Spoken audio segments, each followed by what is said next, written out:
Thank you and welcome to the show for today. This morning, I'm joined by Myke Greenwood and Clemmie Greenlee to discuss the impact of violence on African American youth. Thank you all for joining me this morning, and thank you for coming to share your perspective. Yes. And in this first segment, I just want to kind of start off with the backgrounds and educations of you both. So Clemmie, I'll start with you. Just kind of tell me a little about your upbringing. Okay, well, first of all, thank you for allowing me to be here to talk this morning. As I always say in the beginning of that question to everybody, I never went to school. If I did, I don't remember no further than the 6th grade. And then I say that in shame, and I say that in grace, because I want people to know, even if you was a dropout, you still can be somebody. Now tell me kind of what your early adolescence looked like. If not in school, kind of what did childhood look like for you? Well, I was raised by 2 alcoholic parents.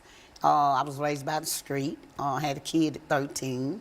So I had no real parenting, no strict parenting, no neighbors that care about me, and I had no community that was concerned about me. So I kind of like figured things out myself, and this is where I got myself. And Myke, so far. kind of tell me about your kind of upbringing in that same fashion. Yeah, so I have a high school diploma. I attended some college, but I didn't finish. I'm originally from Cleveland, Ohio. I've been living down here in Middle Tennessee area since 2007. And kind of grew up in a low income situation where, you know, had to help mom with some things around the house, so to speak. But yeah, so that's been my past.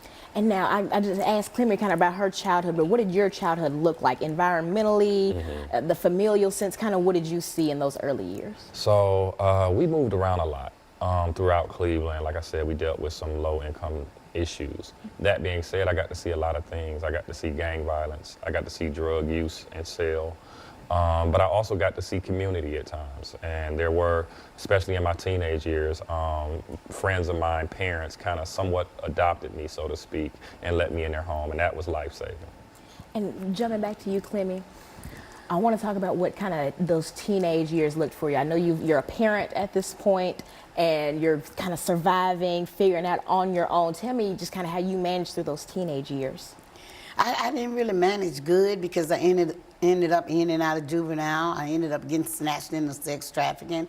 I ended up getting stabbed. I ended up getting raped. I ended up getting all of that. So I didn't adjust to it at all. I was a terrified teenager, like a lot of teenagers that's going through this now. And this is why I'm so open to open my arms and my heart to the teenagers that's out here now, the boys and the girls.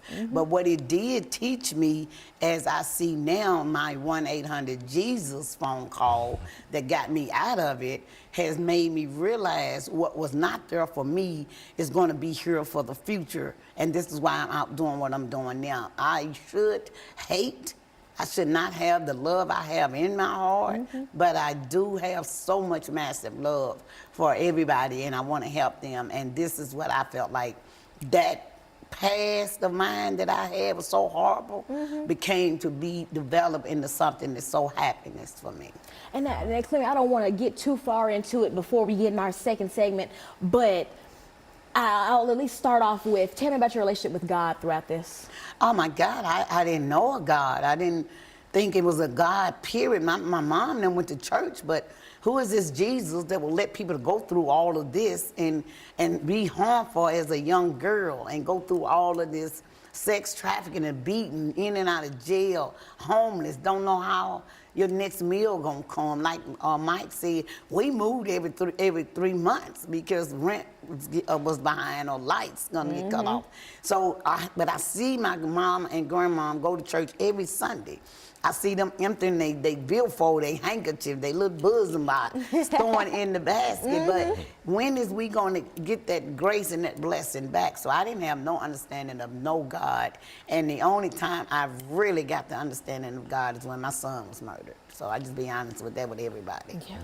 And Myke, just to kind of wrap up this first segment, kind of tell me about your relationship with God, kind of as an adolescent. Yeah, so I received the better understanding of God when I had my daughter. I was 21 years old, and it was then that things started to make sense because, like Clemmie, I would question some things. Why is things like this? Why are things like that? And then once I had a daughter and I had to kind of punish her, I realized, oh, this is what tough love is. This is what it is to punish someone, even when you love them more than anything in the world.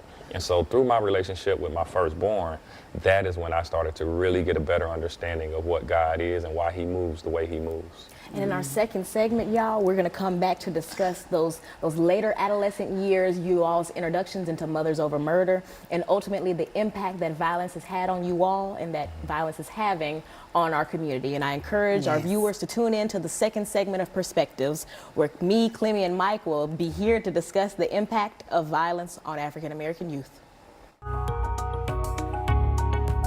Welcome to the second segment of the show for today. For viewers just tuning in, I am host Alana McLaughlin, and you are watching Perspectives. This morning, I'm joined by Myke Greenwood and Clemmie Greenlee to discuss the impact of violence on African American youth. In our first segment, we spoke about different experiences, different upbringings that my two guests had, and we left off on an especially moving part where Ms. Greenlee shared the death of her son, and she shared just the impact, a bit of the impact that that had on her, and I want to pick back up on that in our second segment. And so, Clemmie, I want to just kind of take me through that period of life and the impact that it had. Well, you know, I was 42 when I got the phone call about the murder of my son. Just coming off the streets of cleaning up my own life, coming out of treatment, rehab, all that good stuff. I had came out of the Magdalene program. I always call their name because they are a part of me being where I'm at. And I think I was out probably 8 months, and when I got the phone call that my son had been murdered in Cellar Court, I was told that he was in a territory that he wasn't supposed to be in, and I didn't understand what that meant at all. And that's my only child, and but I was talking about these young folks with guns anyway, and flags, as they call, hanging out of their pocket, but wouldn't nobody pay me no attention, and I kept saying, there's something finna happen with that, but not thinking it was gonna be with me. So it devastated me because I didn't know how I would live knowing that I didn't protect, I wasn't there, I wasn't, how could I? And after I beat myself up and made it through to the funeral and got to the funeral, and as I was saying earlier, that is when I feel like I really found my God at age 42 at my son's funeral because of how many people were there. And I felt like if my son touched those many people and spirits, and I didn't know he even knew that many people, then I can't hate. So at first, I want to hurt whoever hurt my son. I don't care who they were, the mother, the 2-month-old baby, whoever. You hurt me, I want you to hurt, because I'm coming off that lifestyle too. But when I saw that, it changed me. And I put the phone call back out there. I don't want nobody hurt. What I want is to find out who murdered my son so I can help him and his mother now to get their life together, because what was going through his mind, what's going through these kids' minds out here now. And so once I, like I said, turned around and saw all the people, I knew then that this is where I'm gonna find my God. And I asked for that 1-800-JESUS. And that's what I've been dialing ever since. Yay. Yeah. And he answers. Amen. Yes. Amen. And Myke, kind of tell me about your kind of teenage experiences with violence, if any violence that you experienced or saw, and kind of the impact that had. So yeah, like growing up in Cleveland, 80s, 90s, that's the crack epidemic basically. So not only did you see the violence with the drug dealers and the users and whatnot, but it was also heavy with gangs. Like things were so heavy, you had to watch what you wore if you were going to be transferring from one neighborhood to another. Everywhere you went, there was graffiti everywhere. So it was, for a young man, if you were not in the gang, it was like just as terrifying, because you're like, where am I safe at? Where can I go? And so that's what the childhood part was like. And so it's hard to stay focused on things like school and things of that nature growing up. Luckily, I had sports and basketball to help save my life. And then, like I said, I had my daughter when I was 21, and I moved down to Nashville. And I started coaching kids in basketball. And so I did it at first initially just out of joy. Like I just enjoyed the experience. But as I spent time with them, some of them were in gangs, some of them were involved in some things that they shouldn't have been. And after spending time with them, I noticed like, oh, we have an issue here. And every time I look up on the news, it's murder, it's homicide, it's suicide. And I say, I gotta get involved. I gotta get involved. And so I started coming down to Nashville to partner with schools and MNPS, and we're still doing so. And so we go into the schools and we meet with the kids and we try to help them with things of that nature with the program I founded called Humble Beginnings. And through my networking, I met Miss Clemmie Greenlee. I call her the mother of Nashville. Her spirit is amazing. And we had a conversation about the Peacemakers and Moms Over Murder. And I was just blown away by her story and her actions. And I said, wow, this is a lady who is all over Nashville doing work. And me not being from Nashville, this is the best representative of Nashville for me to get with to really learn the city. You know what I mean? I understand that I'm not from here. And so I wanted to really learn the city, and nobody better than her. And so we hit it off, and we've been trying to help these kids ever since. And now you just mentioned something that I really want to touch on right now. You talked about Moms Over Murder. Now, Clemmie, I know your beginnings and foundations, but I want to talk to you about the inception of Moms Over Murder, and specifically the Metro Nashville Police Department murders of Daniel Hambrick and Jacquees Clemens, and other incidents of the sort, and the inception of Moms Over Murder. Yeah, so Mom Over Murder was birthed because mothers started calling me after they found out that I've lost a son and want to know how I get through it, how I'm doing what I'm doing. And I was like, no, that's not my calling. That's not what I'm trying to do out here. But as they kept calling me, I say, okay, come on, let me talk to you. So I started out with 3 mothers. I'm up to about 45 mothers now, and probably more if I threw myself out there. I unfortunately ended up with Vicki Hambrick, the mother of Mr. Daniel Hambrick. Mr. Daniel Hambrick, and I ended up with Sheila Clemens, the mother of Jacquees.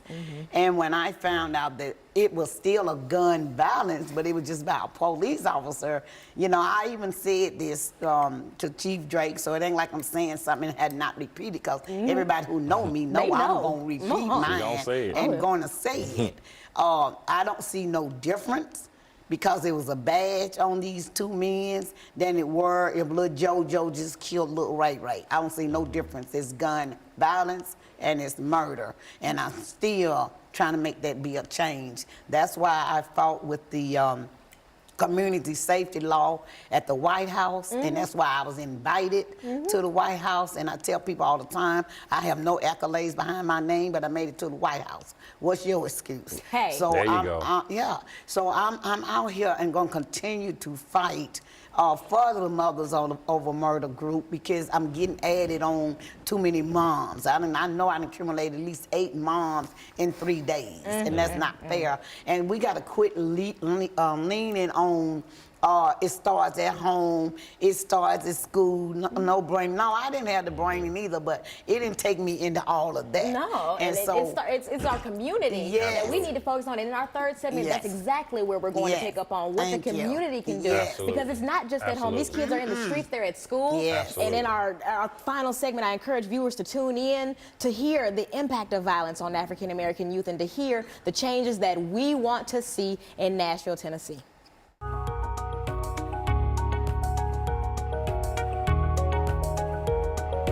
All month, the Jennifer Hudson Show. Welcome to the final segment of the show for today. For viewers just tuning in, I am host Alana McLaughlin, and you are watching Perspectives.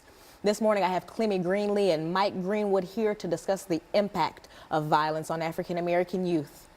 In our first 2 segments, we spoke about just different experiences that we all have had, both personal and impersonal, with violence. We talked about the trends that we saw in African American youth, ranging everywhere from the 1980s crack epidemic to now here in 2024. In our second segment, we left off talking about Moms Over Murder. We spoke about the injustices and the disgusting murders of Jacquees Clemens and Daniel Hambrick at the hands of Metro Nashville police officers. We spoke about violence, though not always being gang related or domestic or familiar. We talked about the violence that is in our community and what we want to do to stop it. And so thank you all for, again, just joining me to talk about this and for helping our next generation. Yeah. Because that's all, we can't fix, you know, the generations that have passed, but we can make a nicer world and a safer Yes. world for our Yes. children, because they don't Yes. deserve No. to suffer from the after effects of the crap that we did. Yes. Absolutely. And that's ultimately why we're here to discuss this today. And Myke, Yes. this segues perfectly into humble beginnings. Tell me Absolutely. more about you all and what you all do. So yes, we're a mentoring program. We partnered with MNPS, where we're in a few different schools, and I encourage anyone who feels like that we could be benefited at their school to please reach out. Our web address will be humblelegends with an S at the end.org. We do also have an Instagram, that's _humblelegends. And please reach out. But what we do into the schools, we go in, we teach life lessons, we do college field trips, we do all types of activities for the kids to show them different opportunities. And it's a weird dynamic partnering with Miss Clemmie, because it's like we're working actually at opposite ends. So she spoke earlier about how many mothers that have joined her organization. In actuality, our goal is to keep mothers from needing to join that organization. And so we're fighting together because, like she said, gun violence from police, gun violence from gangs, it's all dangerous and it's all needing to be addressed. And so through education, that's one of the ways that we're trying to get rid of the issue. What I found in working with the kids is they're limited with hope. That's the saddest part. Like they don't even see a future. So one of the things we try to get them to do, the first thing we try to get them to do is get them to believe in themselves. Like, we see the potential, we see the energy, we just need them to see it, you know what I mean? And so that's the first part that we do. And then after that, it's a matter of, okay, now let's give you the tools that you need. We're finding that there are a lot of issues with the literacy. We're finding there's a lot of issues with math skills. And so those are two of the biggest things that we're trying to help improve with these young people, because you need math, you need to be able to read, and you need to be able to communicate, no matter which way you're gonna go in life if you wanna be successful. And so that's kind of our role in trying to get rid of the gun violence, letting them know, hey, your life is bigger than that, you don't need a gun. And now, Clemmie, I know I'm jumping back and forth, but I want you to tell me about Peacemakers and about the work that you all do. Well, so Nashville Peacemakers was birthed because of, I was just thinking about the young man that's getting ready to come up next, the one who just gave me that shirt, say I got McDonald's money, and he's gonna be talking about his music. This is what this is about. Me sponsoring him, me going and trying to see what I could do to help him get to the next level. Yeah. Nashville Peacemakers went out there to get young people, and I brought them in and taught them how to wash cars, how to cook, how to do hair, how to tutor, what music.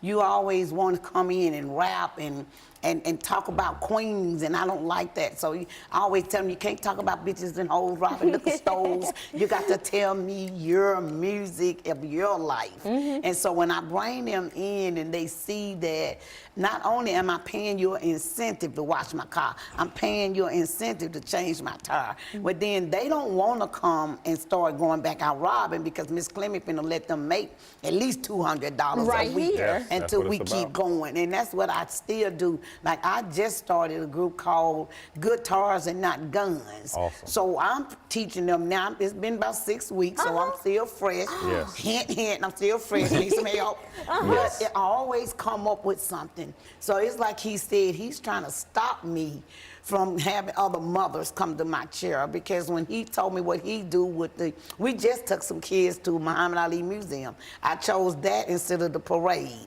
And we took man, that's 8. Louisville, isn't it? Yes. Kentucky, yeah. Yes. Yeah, so we rented the van, he drove it, and those kids were so excited, so they didn't want to come back home and then just go hang out. These kids really want something. These youth want something. It's just people like us need to be in their face, because everybody is not ready to throw the towel in on the youth. It's just that they don't have the patience. Yeah. And I'm the one that want them. And so Mothers Over Murder has came a big part of my life, because now I have got some of the moms to lift their heads up so they can go back to some of their kids and start changing attitude, household things that they was doing, and then start chapters in your own community. And that's what I'm teaching them to do now. Let's start some more chapters. So we can stop the violence, but bring them in to help them with their house. And I'm telling them we'll do what I call it, one porch at a time. Yeah, and you're right, because honestly, taking away the guns and taking away opportunities, it keeps them in the house. It does so little. Yeah. But we really need that community change. We need everybody on board. Yeah. Like you just mentioned, you giving the kid 200. That is a perfect way to prevent him from going to get that 200. Yes. Absolutely. And that's a no-brainer, Miss Clemmie. Yeah, You give I people know. what they need. They don't kill, steal, fight to Thank the you. death to go Absolutely. get it. God. And that goes as far as the Tennessee government. If we give people housing, they don't break into other people's houses. Absolutely. If we give people jobs right. and warmth and Right. shelter, they Yeah. don't go bust in Yeah. someone else's house to go find it. So I tell them all the time, y'all pass us up on everything that we ask for and fight for. Even though I don't want all your government grants and all that, because you're not going to be in my business. But when I come up with something that Support works, it. you come in and try to raid me and all that, trying to say I'm doing something illegal. So either way it go, you come in and try to stop us. But you can see I still dial what? 1-800-Jesus. Yes. And So you know, Miss Clemmie, you know, it's I'm systemic. gonna keep on doing it. Yeah. And I tell people all the time now, I look at this because I'm getting ready to start my book. And I look at this, and my book finally got a name from it, from the crack house to the White House. So There don't you mess go. with me. You know what I'm saying? There you So go. I'm coming at you, and I'm gonna keep on speaking up for my kids, my youth. I don't care what color you are. But until you bring something out here for these kids, then you need to stay away from these kids until you put stiffer penalties on all these people that are leaving these guns in their cars on purpose. It's a setup, and I'm the one gonna say it. It's a setup that, or don't come to me if you can't put no charge on them when you catch my little nephew or whoever with that gun. Don't put no charge on them, because if my nephew steal that gun and he go kill your son, then whoever that gun belonged to that was in that unlocked car, I want you charged with accessory to the fact. So still, until we're going to start bringing the real truth and subjects out, then I don't want to talk about And you know, Clemmie, it's a Absolutely. long fight. It's Yeah. an uphill battle. Absolutely. Even if you think about academics, Tennessee State University to this day is still fighting for money that is owed to Ain't that us. crazy? Isn't it? Oh, my we have God. facilities that are breaking down. I've stayed in almost every dorm on campus, and every one of them has been crazy. My son But it was was a a beautiful graduate. experience, and I love Yeah. my HBCU, Yeah. but there's just no reason Yeah. that ceiling tiles can't Yes. be filled, Right. that textbooks Yeah. are so expensive, Yeah. while we see neighboring universities and Oh, my colleges God. who don't experience those same things. Absolutely. Tennessee State University is one of the oldest schools in Tennessee. I went over there on 21st Avenue South, and I thought I was coming toward, 18th Avenue South, going to Sarah Bennett. And I was like, oh, darn, I didn't know I was in Washington, because that's what Belmont looked like, the White House. Oh, yeah. Oh, it is Yes. so beautiful. It is. Yes. And they still adding on. It's gorgeous. And you owe us $2 billion for us to even get a new roof. And y'all telling us y'all don't want to fight for it. We don't want to give it to you. And then I'm going to be the first to say I didn't like the statement Bill Lee made when he said he's not going back 50 years, 30 years. He want to start right here. So to me, you're saying F those black people. Because you ain't the point of you going back. You owe us, you know. And I was like, man, come on, y'all. We got to still speak up. And I tell people all the time, I ain't got to worry about you cutting my salary. I don't got to worry about you firing me. There you I don't go. work for you no way. No way. I work for who? 1-800-Jesus. Yes, ma'am. Faith. And So I have they don't nothing else to say. like that. And that's it. And Clemmie, So that's I'm gonna it. keep on fighting for my kids, and I'm asking everybody to come in and help me with the kids. I don't need your money. I need your help and Absolutely. support. And y'all, that is exactly what our viewers will give y'all. Thank y'all for Yes. coming and Thank sharing you this for having perspective, us. for sharing these ideas. And to my viewers, thank you for your involvement in the community and for all that you do, and for the space to share another perspective. Good morning.